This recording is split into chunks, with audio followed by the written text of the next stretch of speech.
Hello my dear students, welcome to online video lectures in material science and engineering subject। आज की video lecture में हम लोग mainly बात करेंगे classification of engineering materials. Engineering materials को हम लोग कैसे क्लासिफाई करेंगे इसके बारे में हम लोग क्या करेंगे, बात करेंगे, जिसमें कि समझेंगे कि क्रिस्टलाइन सॉलिड्स क्या होता है, अमॉर्फस सॉलिड क्या होता है, और अगर हम बात करें कि मेटल्स, नॉन मेटल्स, उसमें फिर सिरेमिक्स, पॉलीमर्स, एलवाज क्या होता है, कंपोजिट क्या होता है, ये सब के बारे में हम लोग बात करने वाले हैं बाबू। इसके पहले वाले वीडियो लेक्चर्स में हम लोग देखे थे कि मटेरियल साइंस और मटेरियल इंजीनियरिंग में क्या डिफरेंसेज है, इसके बारे में हम लोग बात किए थे। उम्मीद करते हैं आप पिछला वीडियो लेक्चर्स देख लिए होंगे। जो भी बच्चे अभी तक पिछले वीडियो लेक्चर्स को नहीं देखे हैं, सबसे पहले उस वीडियो को देखिए, उस लेक्चर को देखिए, उसके बाद इस लेक्चर को देखिएगा बाबू। सो चलिए हम लोग स्टार्ट करते हैं। That is classification of engineering materials. अगर हम बात करें कि पूरे इंजीनियरिंग में जो हम रॉ मटेरियल जो हम लोग यूज करेंगे किसी प्रोडक्ट को बनाने के लिए, तो मेनली सॉलिड मटेरियल्स ग्रुप में हम लोग क्या करते हैं, यूज करते हैं। और अब जितना भी सॉलिड मटेरियल हो वो मेनली किसका बना हुआ रहता है वो, ग्रुप ऑफ एटम्स का। किसका बना हुआ रहता है, ग्रुप ऑफ एटम्स का। किसका बना रहता है, ग्रुप ऑफ एटम्स का बना हुआ रहता है। तो उसमें number of atoms, ions, molecules मौजूद होता है, तो उसका क्या होता है, अरेंजमेंट होता है। क्या होता है बाबू, अरेंजमेंट होता है। मतलब क्या, सॉलिड मटेरियल्स में एटम्स, जो ग्रुप ऑफ एटम्स जो है उसका जो अरेंजमेंट है, उसके आधार पे सबसे पहले हम लोग इंजीनियरिंग मटेरियल्स को क्या करेंगे बाबू, क्लासिफाई करेंगे। तो इंजीनियरिंग मटेरियल्स को based upon the arrangement of an atom, based upon the arrangement of an atom. मतलब क्या, जो सॉलिड मटेरियल्स में जो ग्रुप ऑफ एटम्स है उसके अरेंजमेंट कैसे है, उसके आधार पे अगर हम जितना भी सॉलिड मटेरियल्स हम लोग यूज करते हैं इंजीनियरिंग फील्ड में, उसको मेनली हम दो ग्रुप में डिवाइड कर सकते हैं। एक होता है क्रिस्टलाइन सॉलिड्स और दूसरा क्या होता है, अमॉर्फस सॉलिड। क्या होता है बाबू, अमॉर्फस सॉलिड। जितना भी हम लोग इंजीनियरिंग सॉलिड मटेरियल यूज करेंगे इंजीनियरिंग फील्ड में, उस सभी इंजीनियरिंग मटेरियल्स को अब दो कैटेगरी में क्या कर सकते हैं, डिवाइड कर सकते हैं। चाहे तो वो मटेरियल क्रिस्टलाइन सॉलिड हो सकता है या क्या हो सकता है बाबू, अमॉर्फस सॉलिड होता है। तो चलिए हम लोग आगे समझते हैं क्रिस्टलाइन सॉलिड्स क्या होता है और अमॉर्फस सॉलिड क्या होता है। उसके बाद हम इधर वाला पार्ट को क्या करेंगे, देखेंगे बाबू। तो अगर हम बात करें क्रिस्टलाइन सॉलिड और अमॉर्फस सॉलिड क्या है, तो जरा समझिए बात को। हम क्या बोले कि ये जो क्रिस्टलाइन सॉलिड और ये अमॉर्फस सॉलिड का बात कर रहे हैं, तो मेनली किसके आधार पे, एटम्स के अरेंजमेंट के आधार पे। किसके आधार पे, एटम्स के अरेंजमेंट के आधार पे हम लोग बात कर रहे हैं। अब जरा देखिए कि जैसे कि NaCl, सोडियम क्लोराइड, जो कि सॉल्ट हम लोग कहते हैं, सिंधवा नमक आप देखे होंगे, सॉलिड के रूप में, चट्टान रॉक्स के रूप में मौजूद होता है। आप उसको फोड़िएगा तो चिपटे चिपटे के रूप में अलग अलग पार्ट्स आपको दिखेंगे बाबू। तो उसमें जो NaCl है वो सोडियम और एक क्या वो क्लोराइड है। सोडियम और क्या है, क्लोराइड, दो चीज है। तो ये सोडियम कहाँ पे होगा, क्लोरीन कहाँ पे होगा, इसका पोजीशन क्या होगा वो फिक्स होगा कि यहाँ पे सोडियम होगा, यहाँ पे क्लोरीन होगा, और ये बार बार पोजीशंस क्या होगा वो रिपीट होगा। मतलब कहने का मतलब क्या, कि वैसा सॉलिड मटेरियल जिसमें एटम्स का जो अरेंजमेंट है वो क्या है, एक तरीके से पीरियोडिक मैनर में है। पीरियोडिक मैनर में मतलब क्या, कि ये देखिए जैसे ग्रुप ऑफ एटम्स को क्या कर रहे हैं बाबू, अरेंज कर, इस तरीके से एटम्स क्या है बाबू, इस तरीके से एटम्स क्या है, अरेंज है। पहला लेयर, उसके बाद सेकेंड लेयर इस तरीके से हुआ बाबू, इस तरीके से second layer of atoms, second layer of atoms.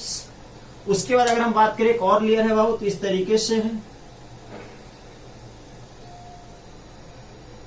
उसके बाद अगर हम लोग बात करें तो इस तरीके से, जरा समझिए बात को कि इसका मतलब क्या ये है। उसके बाद अगर हम लोग बात करें तो ये मानते हैं कि वो ग्रुप ऑफ एटम्स है। तो यहाँ जो एटम्स का जो अरेंजमेंट है ये क्या है बाबू, एक तरीके से पीरियोडिक मैनर में, मतलब क्या, एक सर्टेन मैनर में जो कि रिपीट हो रहा है, जो क्या रहा बाबू, रिपीट हो रहा है। मतलब बोल सकते हैं कि the arrangement of an atom is in A periodically, क्या वो एक पीरियड में, मतलब एक कोई क्या करे, एक बोल सकते हैं कि डिफाइंड रेगुलर मैनर में, रिपीटिंग मैनर में क्या वो मौजूद है, रिपीटिंग मैनर में क्या होता है, मौजूद होता है। तो वैसे मटेरियल को क्या कहते हैं, क्रिस्टलाइन सॉलिड कहते हैं। जैसे कि अगर हम बात करें NaCl का बात करें, सोडियम क्लोराइड का बात करें, किसका बात करें, NaCl, तो इसमें क्या हो, एक सोडियम प्लस है और क्लोरीन माइनस है, क्लोरीन माइनस है। तो यहाँ जो Na प्लस Cl माइनस, इसका भी अरेंजमेंट होगा, जो सॉल्ट होता है उसमें NaCl होता है। तो इसका मान लीजिए कि इसका जो स्ट्रक्चर हो इस तरीके से हमें दिखता है मेनली। तो अगर हम एक क्या बनावे, क्यूब बनावे, क्या बनाए, क्यूब, इस तरीके से हमें क्या हो, क्यूब है। जरा समझिएगा बात को, बहुत ही इंपॉर्टेंट है बात को हम समझा रहे हैं, समझिए बात को दम। ये इस तरीके से हम बात कर रहे हैं,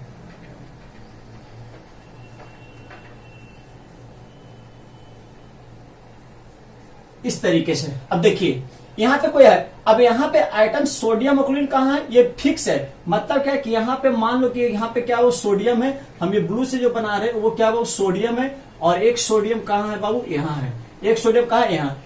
उसके बाद अगर हम बात करें तो एक यहाँ पे अगर हम बात करें कि यहाँ पे क्या है बाबू आपका, हाँ यहाँ पे सोडियम है और एक सोडियम कहाँ है बाबू, यहाँ पे है। मतलब सोडियम सोडियम कहाँ है, Na प्लस, यहाँ एक Na यहाँ है, एक Na कहाँ है बाबू, यहाँ है, और एक Na कहाँ है, यहाँ है। उसी तरीके से जो क्लोरीन होगा, बाकी यहाँ पे क्या है, क्लोरीन है, Cl, यहाँ भी क्या बाबू Cl, यहाँ भी क्या बाबू Cl।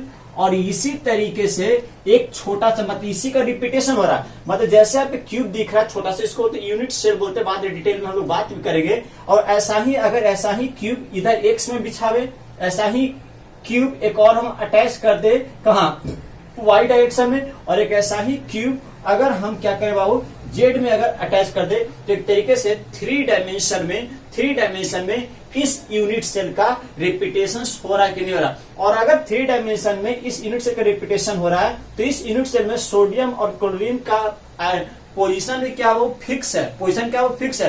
मतलब क्या है कि पूरे मटेरियल्स में इस सोडियम और क्लोरीन का पोजीशन बार बार क्या होगा, रिपीट होगा, और पीरियोडिकली मतलब क्या, थ्री डायमेंशन में क्या होगा, रिपीट होगा। तो जो भी मटेरियल में एटम्स का अरेंजमेंट एक पीरियोडिक मैनर में होता है, मतलब एक स्पेसिफिक मैनर में होता है अरेंजमेंट में, एक रेगुलर मैनर में होता है एटम्स का अरेंजमेंट, तो उसको क्या बोलते हैं, क्रिस्टलाइन सॉलिड्स बोलते हैं। क्या होते हैं, क्रिस्टलाइन सॉलिड्स बोलते हैं। जैसे कि ये दिखाने का कोशिश हम किए। और समझना, तो मान लो कि बहुत सारा ब्रिक्स आप लिए, बहुत सारे ब्रिक्स लिए, ब्रिक्स को एक दूसरे के ऊपर क्या करिए बाबू, रखिए, तो एक तरीके से क्या हो कि उसका रिपीट ऑर्डर हो रहा है। लेकिन वही अगर बात करें अमॉर्फस सॉलिड, तो वैसा सॉलिड जिसमें कि आइटम्स रैंडम ऑर्डर में, रैंडम ऑर्डर मतलब बाबू जहां मन तहां क्या किया, हम आइटम्स को क्या किया बाबू, डिस्ट्रीब्यूट कर दे। जैसे इस तरीके से हम क्या किया, इस तरीके से हम क्या किया, आइटम्स का अरेंजमेंट कर दिए, इस तरीके से अरेंजमेंट। मतलब क्या, ये रैंडम ऑर्डर में, ये क्या वो रैंडम ऑर्डर में है। मतलब इसमें कोई डिफाइंड पीरियड नहीं है कि हाँ कैसे इसका रिपीटेशन हो रहा है आइटम्स का। जैसे कि कोई ब्रिक्स लिए 100 ब्रिक्स, तो आप 100 ब्रिक को कैसे रख सकते, एक जैसे मन तैसे क्या ब्रिक्स को रख दिए हो, और एक क्या कर सकते हैं, ब्रिक्स को आप क्या कर सकते हैं, सजा कर रख सकते हैं। मतलब एक के ऊपर एक क्या कर सजा कर रख सकते हैं। तो उससे मतलब पोजीशन क्या हो रहा है, फिक्स हो रहा है, तो उसको बोलते हैं क्रिस्टलाइन सॉलिड। और जैसे में तैसे अगर आइटम्स का रैंडम ऑर्डर जिगजैग पैथ में अगर आइटम्स का अरेंजमेंट है, तो हम उसको क्या बोलेंगे बाबू, अमॉर्फस सॉलिड। और समझना है तो आप समझिए कि हम लोग स्कूल में प्रेयर करते थे, तो हर एक क्लास 1, क्लास 2, क्लास 3, क्लास 4 ये सब में अगर बात करें बाबू, तो मतलब क्या कि क्लास 1 वाला लाइन पहला लाइन है, तो उसके बाद क्लास 2, फिर क्लास 3, फिर क्लास 4, फिर क्लास 5, ऐसे लाइन बनाओ। और हम लोग असेंबली में खड़ा रहते थे। और मान लीजिए कि आपका जाके प्रेयर खत्म हो गया, तो हम लोग क्या करते, क्लास में क्या पहला क्लास 1 वाला स्टूडेंट क्या है बाबू, उसे क्लास 2 वाला क्लास ऐसे चलते थे। लेकिन मान लो कभी कभी पूरा मतलब एक बार छुट्टी अगर हो गया, तो ये नहीं देखते क्या हम लोग कभी भी कतार में क्या घर जाते नहीं, मतलब जैसे में तैसे सब लड़का इधर उधर भागना शुरू कर देते। तो जैसे तैसे भाग उसका मतलब अमॉर्फस सॉलिड है। क्या वो अमॉर्फस सॉलिड है। लेकिन अगर एक स्पेसिफिक मैनर में है मौजूद आइटम्स का अरेंजमेंट, तो उसको क्या बोलते हैं, क्रिस्टलाइन सॉलिड्स बोलते हैं। तो दूसरा डिफरेंस क्या होगा, तो दूसरा डिफरेंस हम कह सकते हैं कि जो क्रिस्टलाइन सॉलिड होता है उसका डेंसिटी ज्यादा होता है। मतलब क्या इट हैज हाई डेंसिटी। क्यों हाई डेंसिटी? वही बात है ना कि यहाँ पे एटम्स एक पीरियोडिकली मैनर में मौजूद है, मतलब बहुत ही पास पास मौजूद है। लेकिन वही बात अगर अमॉर्फस सॉलिड का बात करें तो रैंडम ऑर्डर में तो बीच में वॉइड्स बहुत ज्यादा। तो वॉइड्स क्या होता है कि दो एटम्स के बीच में खाली जगह होने का बहुत ही ज्यादा चांसेस होता है। तो मतलब कि इसके कारण डेंसिटी क्या होगा बाबू, इसका कम होगा। मतलब क्रिस्टलाइन सॉलिड का डेंसिटी हाई होता है, अमॉर्फस सॉलिड का डेंसिटी लो होता है। उसके बाद अगर हम बात करें तो क्रिस्टलाइन सॉलिड का वेल डिफाइंड क्रिस्टल स्ट्रक्चर, ऐसे एक अलग अलग क्रिस्टल स्ट्रक्चर का मतलब क्या है, क्यूबिक बनाएगा, रोम्बोहेड्रल बनाएगा, टेट्राहेड्रल बनाएगा। मतलब एक बोल सकते हैं कि आपका एक कंप्लीट एक स्ट्रक्चर डिफाइंड स्ट्रक्चर बनाएगा, मतलब आप उसको डिफाइन कर सकते हैं, ज्योमेट्री बनाएगा। लेकिन अगर वही अमॉर्फस सॉलिड का बात करें तो इसमें कोई डिफाइंड स्ट्रक्चर नहीं बनता है। उसके बाद अगर बात करें तो जितना भी क्रिस्टलाइन सॉलिड मटेरियल होता है तो उसका जो मेल्टिंग पॉइंट टेम्परेचर होता है वो एक फिक्स वैल्यू होता है। फिक्स वैल्यू बोलने का मतलब क्या कि मान लो कोई XYZ मटेरियल है, उसका मेल्टिंग पॉइंट अगर पूछे कितना तो बोल सकते 1110 डिग्री सेल्सियस। तो ये जो 1110 डिग्री सेल्सियस बोले ये एक फिक्स वैल्यू है, मतलब क्या पिंड value, pin pointed melting point temperature होता है। लेकिन जो अमॉर्फस सॉलिड होता है ना उसका जो मेल्टिंग पॉइंट टेम्परेचर होता है वो कोई फिक्स वैल्यू नहीं होता है, एक सिंगल वैल्यू नहीं होता है, वो रेंज में लाई करता है। मतलब क्या उसके लिए बोलेगा 550 डिग्री सेल्सियस से लेकर 650 degree Celsius melting point temperature lie करता है। मतलब क्या यहाँ पे मेल्टिंग पॉइंट टेम्परेचर को एक सिंगल वैल्यू पे नहीं होता है, मतलब ओवर ए रेंज लाई करता है। तो ये लिखा गया है क्या कि जो अमॉर्फस सॉलिड है melts over A range of temperature. Third point में क्या लिखा हुआ है अमॉर्फस सॉलिड में, it melts over A range of temperature. समझ में आ रहा है? चलिए नेक्स्ट पॉइंट एग्जांपल अगर बात करें तो कौन कौन सा क्रिस्टल, तो जितना भी हम लोग इंजीनियरिंग में मेटल्स यूज करेंगे, चाहे वो स्टील का बात करें, कास्ट आयरन का बात करें या उसका एलॉज यूज करेंगे, तो हम एलॉज का अगर हम लोग बात करें तो ब्रास का बात करें, ब्रॉन्ज का बात करें, या इवन अगर हम बात करें स्टेनलेस स्टील का बात करें, उसके बाद अगर हम बात करें कि हाई स्पीड स्टील का बात करें, जितना भी हम लोग यूज करेंगे मेटल्स और उसका एलॉज वो सभी क्रिस्टलाइन नेचर शो करता है। मतलब उसमें एटम्स का अरेंजमेंट क्या होता है, एक पीरियोडिक मैनर में होता है। यही कारण है कि हम लोगों को जितना भी इंजीनियरिंग सॉलिड मेटेरियल यूज कर रहे हैं वो सभी क्या है, क्रिस्टलाइन सॉलिड है, इसीलिए हम लोगों को क्रिस्टल स्ट्रक्चर पढ़ाया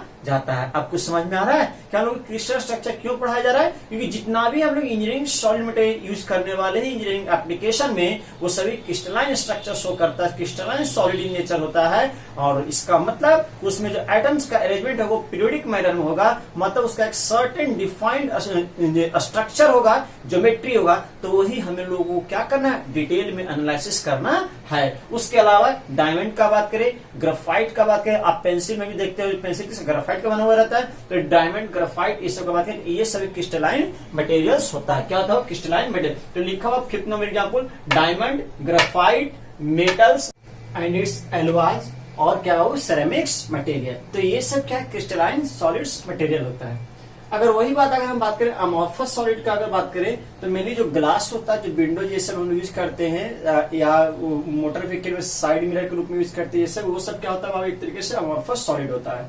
और क्वार्ट्ज, जो कि हम लोग क्वार्ट्ज का बहुत ही ज्यादा उपयोग करते हैं किचन में, जो बेसिन से यूज करते हुए एक्चुअली किसका होता है, क्वार्ट्ज मटेरियल का होता है। या बहुत सारे इसके ऑर्नामेंट्स के रूप में हम लोग क्या करते हैं, यूज करते हैं। गर्ल्स लोग ये सब लॉकेट जो पहनती है, जो देखने में रहता है ग्लास को, एक्चुअली में किसका होता है, क्वार्ट्ज मटेरियल का होता है। तो बहुत ही ज्यादा क्वेश्चन रहते हैं, क्वार्ट्ज एक तरीके से किस तरीके का मटेरियल है, तो अब ऐसा समझिए क्या वो अमॉर्फस सॉलिड मटेरियल होता है। तो ये क्रिस्टलाइन सॉलिड अमॉर्फस सॉलिड्स के बीच में हमेशा यूनिवर्सिटी में 4 मार्क्स में शॉर्ट आंसर क्वेश्चन में आते रहते हैं।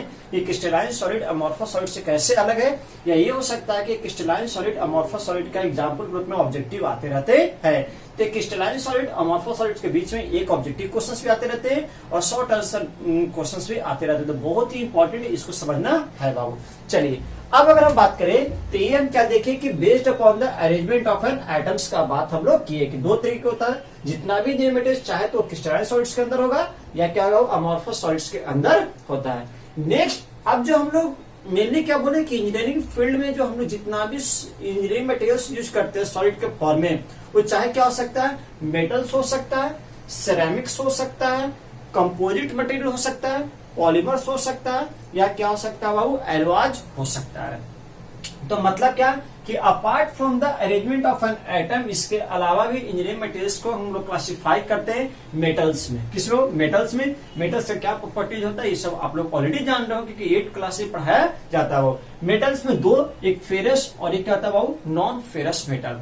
फेरस मेटल बोलने का मतलब जिसमें कि आयरन का मात्रा ज्यादा मौजूद है। ज्यादातर मेन कंस्टिट्यूएंट्स ग्रुप में क्या वो आयरन, जैसे कि स्टील और किसका बात करें, कास्ट आयरन का बात करें तो एक तरीके से फेरस मेटल के अंदर आता है। और स्टील और कास्ट का अगर बात करें तो बहुत ही ज्यादा वाइड एप्लीकेशन इंजीनियरिंग फील्ड में है बाबू। अगर हम कोई पुल का निर्माण का अगर बात करें या हम इवन अगर हर चीज जगह बात करें या कोई मशीन का बेड का अगर हम बात करें मैन्युफैक्चरिंग का, तो किसका कास्ट आयरन को लोग बनाते हैं। तो बहुत ही ज्यादा स्टील और कास्ट आयरन का उपयोग हम लोग करते हैं। तो एक्चुअली में क्या फेरस मेटल के कैटेगरी के अंदर आता है। नेक्स्ट अगर हम बात करें कि एक होता है नॉन फेरस मेटल जिसमें कि आयरन का मात्रा ना के बराबर है। तो जैसे कि एरोप्लेन का बॉडी उसमें एल्यूमिनियम का बनाता है क्योंकि लाइट इन वेट होता है, तो मतलब क्या एल्यूमिनियम। उसके बाद घर में अगर इलेक्ट्रिक ट्रांसमिशन वायर का बात करें तो यहाँ पे क्या करते हैं, कॉपर का यूज करते हैं। जिंक, सिलिकॉन अगर सेमीकंडक्टर डिवाइसेस का बात करें तो वहां पे सिलिकॉन का लोग यूज करते हैं। सिल्वर, निकल एक्सेट्रा ये सब क्या नॉन फेरस मेटल है। नेक्स्ट होता है वो सेरामिक्स मटेरियल। सेरामिक्स जैसे एग्जाम्पल के तौर पर जो ब्रिक जो होता है एक तरीके से सेरामिक्स मटेरियल है। तो ब्रिक्स कैसे बनता है बाबू, हम लोग क्या करते हैं हाई टेम्परेचर के अंदर इसको क्या करते हैं बाबू, एक तरीके से गर्म करते हैं। तो मतलब क्या कि ब्रिक्स क्या है, थर्मल रेजिस्टेंस होता है। क्या होता है, थर्मल रेजिस्टेंस अगेंस्ट थर्मल, बहुत ही हाई टेम्परेचर पे क्या बीट स्टैंड हो सकता है। तो वैसा मटेरियल जो हाई थर्मल रेजिस्टेंस प्रोवाइड करे उसको लोग क्या करते हैं, सेरेमिक्स कहते हैं। ब्रिक्स के अलावा सेरेमिक्स मटेरियल जो होता है वो क्या होता है, वो आपका टाइल्स जो हम घर में लगाते हैं बाबू फ्लोर पे, वो भी एक तरीके से क्या सेरेमिक्स मटेरियल। सीमेंट भी एक तरीके से क्या सेरेमिक्स मटेरियल है। उसके बाद एक होता है कंपोजिट मटेरियल। कंपोजिट का मतलब जैसे कि घर में जो बिल्डिंग होता है तो जो कॉलम बनाते हैं, जो पिलर आप लोग बोलते हो जिसको आरसीसी बोले, रेनफोर्स्ड कंक्रीट बोला जाता है। तो वहां पे अगर हम बात आरसीसी का स्ट्रक्चर बोला जाता है तो वहां पे क्या होता है, एक सरिया होता है और एक क्या होता है, कंक्रीट होता है। सरिया क्या करता है, टेंसाइल लोड को बियर करता है और कंक्रीट किसको लोड बियर करता है, कंप्रेसिव लोड को। मतलब बिल्डिंग स्ट्रक्चर पे दो तरीके का लोड लगता है, एक टेंसाइल लोड भी हो सकता है और कंप्रेसिव लोड हो सकता है। तो सरिया केवल अकेले दोनों लोड को बियर नहीं कर सकता, दैट इज टेंसाइल और कंप्रेसिव। वो केवल टेंसाइल को बियर करती है, मतलब टेंसाइल में ज्यादा मजबूत होता है, स्ट्रॉन्ग होता है। लेकिन कंक्रीट का बात करें तो वो कंप्रेसिव में ज्यादा मजबूत होता है। तो इसलिए हम लोग चाहते हैं कि दोनों प्रॉपर्टी इनबिल्ट हो, तो इसलिए हम क्या करते हैं, ऐड कर देते हैं। तो सरिया और कंक्रीट को मिलाकर हम रेनफोर्स कंक्रीट स्ट्रक्चर बनाते हैं, तो एक तरीके से कंपोजिट मटेरियल। घर में जो गेट आजकल देखते हैं, जो डोर होता है प्लाईवुड का, तो उसमें प्लाईवुड का नंबर ऑफ शीट्स होता है, फेविकोल के माध्यम से हम लोग क्या करते हैं, उसको स्टिक कर देते हैं, तो एक तरह से कंपोजिट मटेरियल है। नेक्स्ट मतलब बोल सकते हैं कंपोजिट में क्या, आरसीसी स्ट्रक्चर। आरसीसी स्ट्रक्चर एक तरीके से क्या कंपोजिट मटेरियल है। नेक्स्ट है पॉलीमर्स, जो कि एग्जांपल के तौर पे बैकेलाइट। पॉलीमर्स क्या है, एक तरह से ऑर्गेनिक कंपाउंड है, कार्बन का लॉन्ग चेन के रूप में क्या होता है, कार्बन मौजूद, स्ट्रेट चेन भी हो सकता है, ब्रांच चेन भी हो सकता है और क्रॉस लिंक भी होता है। तो पॉलीमर्स का भी आज के डेट में बहुत ही ज्यादा वाइड एप्लीकेशन है। वो अगर हम बात करें क्या कि गार्डन में जितना भी झूला उला होता है या बैठने का चेयर होता है सबके इसका आजकल आज की डेट में आ रहा है पॉलीमर्स का आता है। अगर हम बात करें कि जो घर में जो पैन स्टिक होता है तो उसका जो हैंडल होता है वो भी किसका होता है, बैकेलाइट का बना हुआ रहता है। तो बैकेलाइट का बहुत ही ज्यादा उपयोग है बाबू। और बैकेलाइट के अलावा बहुत टेफ्लॉन ये सब मटेरियल है जो कि पॉलीमर्स का बहुत ही ज्यादा उपयोग हम लोग करते हैं।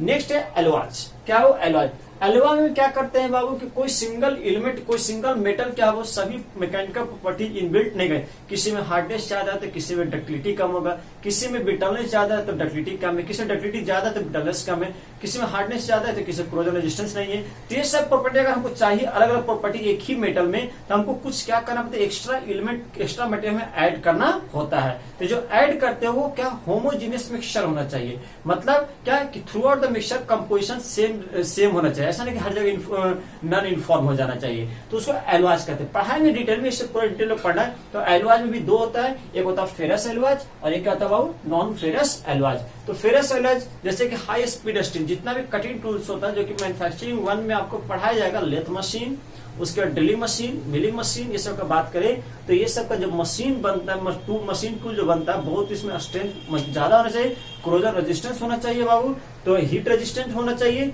तो मतलब क्या है, किसका high speed steel, special type का एलॉय होता है स्टील में तो कार्बन और आयरन के अलावा इसमें वेनेडियम, निकल और क्रोमियम ये सब क्या करते हैं और मिलाते हैं, वेरिंग प्रोपोर्शन में ऐड करते हैं। तो इसको बोलते हैं एक तरीके से एलॉयज का फॉर्मेशन होता है, जिसको हाई स्पीड स्टील बोला जाता है। नेक्स्ट स्टेनलेस स्टील, घर में जितना किचन का बर्तन है या मेडिकल इम्प्लांट्स जो होता है, चूड़ा छाकू जो डॉक्टर्स लोग यूज करते हैं ऑपरेशन करने में, जैसे किसका बनता है, स्टेनलेस स्टील का होता है। क्रोजन रेजिस्टेंस होता है, हाई स्ट्रेंथ होता है बाबू। तो ये भी इसमें भी क्या है कि कार्बन और आयरन के अलावा और भी एलिमेंट्स हम लोग क्या करते हैं इसमें ऐड करते हैं। दूसरा आता है नॉन फेरस एलॉयज, मतलब क्या कि इसमें भी आयरन तो मौजूद नहीं होगा, लेकिन आयरन के अलावा बहुत सारे एलिमेंट ऐड होगा, जैसे कॉपर, जिंक, कॉपर, टिन। अगर हम बात करें ब्रास और ब्रॉन्ज एग्जाम्पल के तौर पे, कांसा और पीतल का बात करें बाबू, तो मतलब बोल सकते हैं क्या कि ब्रास और ब्रॉन्ज एक तरह से नॉन फेरस एलॉयज है।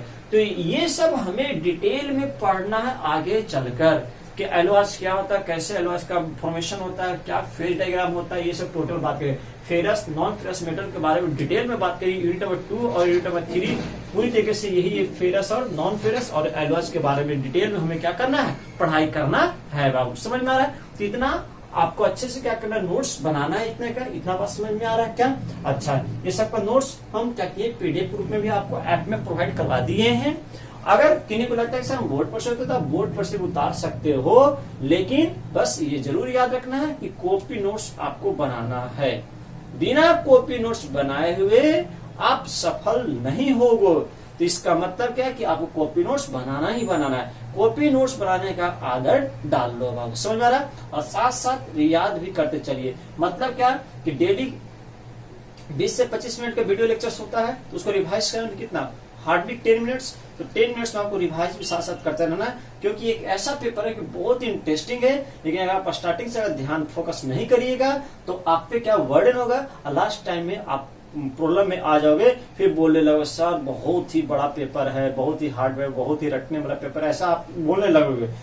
लेकिन इसीलिए बोले स्टार्टिंग से ही आप 10-10 मिनट इस सब्जेक्ट का टाइम देते रहो, प्रॉपर नोट्स बनाते, कोई दिक्कत नहीं होगा लास्ट में। समझ में आ रहा बाबू? तो आज के लिए इतना ही रखते हैं। नेक्स्ट क्लास से हम लोग स्टार्ट करने वाले हैं unit number 1, that is crystal structure. क्योंकि हम यहाँ देखें जितना भी सॉलिड इंजीनियरिंग मटेरियल हम लोग यूज करते हैं एप्लीकेशन में, वो सब किसके अंदर रहता है, क्रिस्टलाइन सॉलिड के अंदर रहता है। इसीलिए हम लोग को क्रिस्टल स्ट्रक्चर पढ़ाया जाता है। अब बात समझ में आ रहा है इतना बात? तो चलिए आज के लिए इतना ही, तब तक के लिए टेक केयर, खुश रहिए, जय मैकेनिकल।